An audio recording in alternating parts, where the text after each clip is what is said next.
enough time talking about my ghost story. Let's check out what's going on in FF14 news. This is a limit-breaking news update. So one of the big announcements that should excite all fans of Square Enix, not just, us FF fans, is that they have confirmed that they will actually have a bigger presence at E3 this year in the form of a showcase. Now, it will be taking place on June 11th at 10 a.m. PDT. What might we get a taste of? Kingdom Hearts 3? I would think so. Final Fantasy VII Remake? I mean, come on. They need to have some. If they're doing a showcase, they've got to bring something. Wait. Hang on. Square Enix, like Thanos the Mad Titan, has been collecting developers over about the last 10 years. So they've got, what, IDOS underneath them. They've got a couple of, like fairly decent developers. Right. I think so you're implying he's gonna slaughter half of them.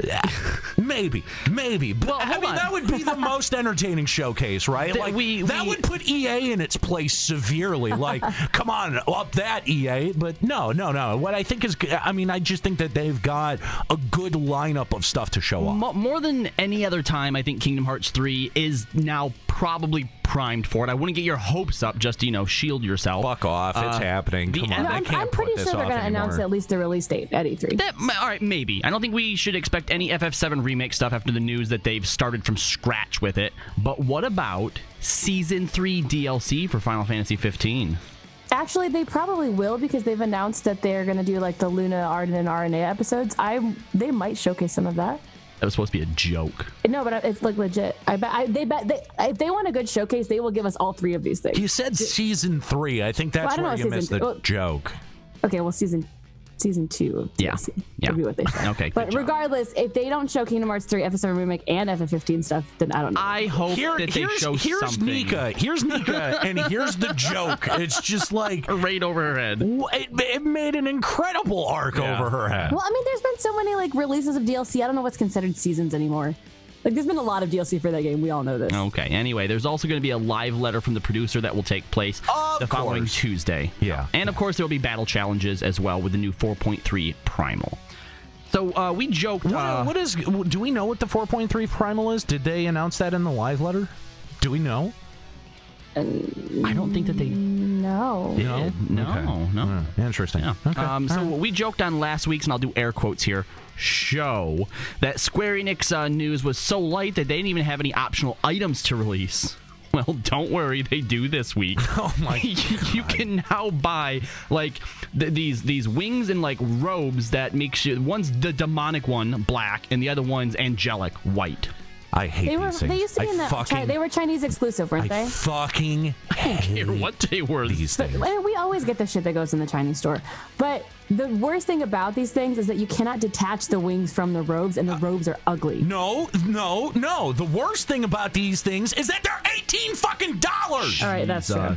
$18. Well, you get the whole set. They don't. You can't just buy one piece. It doesn't matter. We look. When we sit here and try to rationalize, okay, they're out, so let's talk about them seriously. No, you need to throw back in Square Enix's face the fact that they are releasing optional items like every other week. The amount of development time could be spent on putting actual cool items that we want to get in the game. Again, to be fair, those were already developed in the Chinese version. Just take this shit free to play. Just take this shit free to play, because I'd have no problem with any of it that way. Yeah, no, I'll stop complaining as soon as this goes free to play. Yeah. Then I can ignore it. But every time I see someone in this fucking game that's wearing one of these, I want to stab them. Because you spent $18. I have seen several people. Several people. I just doing goddamn roulettes. I haven't been doing anything more than fucking capping tomes, every week, right? More than I'm doing. Well, congratulations, Nika. You know it's going to be super hilarious? I raid, but I don't really cap tomes. Because I don't think you can't gift cash shop item stuff yet, can you? You can? I think you can. Oh, how have people not just started gifting you all of these things that you hate, Aniro? I have no idea. That'd be hilarious. No, it would be a waste because I would instantly drop them. I would go up to the show wearing them. No, are you fucking kidding me? I would be on the show on stream dropping them, going, "You never fucking spend this money on me again. Don't ever fucking do this." I'm still waiting for someone to give me that segue. It's the only way I'm going to get it. Nika. I want At least I respect you for not spending the money on the goddamn It's not that I don't want to. Nika Blart Mall Cop Sharon won't let me. Senpai put his foot down. Thank God. Yeah. Good, you know, like, good guy Senpai here in this instance. Like, way to go. Every week, he kind of fucks with our moment of silence that we have to get before the show. I'm willing to forgive all of that for this. This makes up for all of that. Great. And now we're going to do another exciting edition of Why Wasn't This in the Game during A Realm Reborn? SE has released a Lodestone post with a bunch of upcoming quality of life changes, such as forced boss room entry. Now, if you get locked out of the boss room, you can go into the boss room. Oh my God. What? Stop What's the point of the lockout? Anyway, wow. Well, if you die in release, you cannot get back in that way. So, all right, fine. But again, why wasn't something like this just in there to begin with? Or why didn't it do what it did back in FF11 and just pull everybody into the boss room? That's what I was sort of expecting. Yeah. Was that it would do a draw-in. Yep. Unique markers. If that was the case, though, I would start running backwards in every fucking dungeon. Well, because now the thing is, you can still sit outside like, oh, sorry, guys, I missed it. But now you better be AFK for the whole fight, or they're going to be like, why don't you just come in and help us then? Yeah, right. Yeah. Unique markers for pets. Pets such as turrets and eggies will now have unique markers on the map instead of looking the same as players. I guess that was an issue.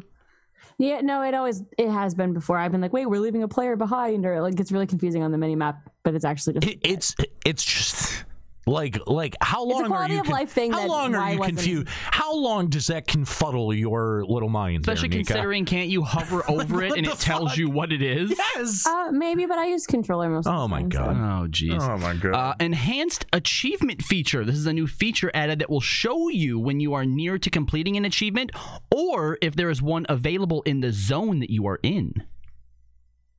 I mean, does anyone do achievement hunting? No, because it's shitty in this game. I just not. The random cash shop side of the campaign has begun. All participants will receive one round scurry feather. A scurry feather? I don't. It's Frumpy Raccoon. Jesus Christ. Lay off the drugs, Frumpy. But that achievement shop really is just putting veteran rewards in there, right? If they put like actual legit things, like if they gave us stuff from the cash shop in the achievement shop too, or if titles were actually cool, I would do achievement hunting if that was the case. Maybe. Because I would buy the Segway with achievement points for show. Improved savage content warning. Now, Nika, make sure that I have this right, because I actually had to look over this a few times just to make sure this is correct. But basically, if you're in a group and they're going to, let's say, go into Savage 3, when you haven't completed 1 or 2 yet, it warns you that what you're going into is further along in your progress, and that you will lose the right to any rewards that you would have gotten for doing turn 1 and 2 until next week. Is that correct? Like, that is true, but what are they adding? They're changing the message? They're adding it, so now a little pop-up message basically pops up, so you have to consent to going in. Oh, okay. Yeah, because there's a lockout each week. So once you clear one tier, if you clear it again, you can't roll on loot. Okay, that's a thing. So if you go into the third boss and you haven't done 1 or 2, it locks you out from 1 or 2. Okay, but unlike in World of Warcraft, where I get when something like this happens because all bosses exist within the same instance, so if you go in and they're half dead, you don't get to roll on stuff that's already dead.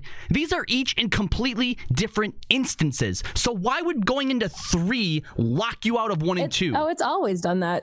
Since Coil, yeah, it's been like that. Just because it's a weekly lockout because they want you to go in once per week, and like you cannot go into number 2 until you've cleared number 1. So if somebody pulls you into number 2, it then locks you out of number 1.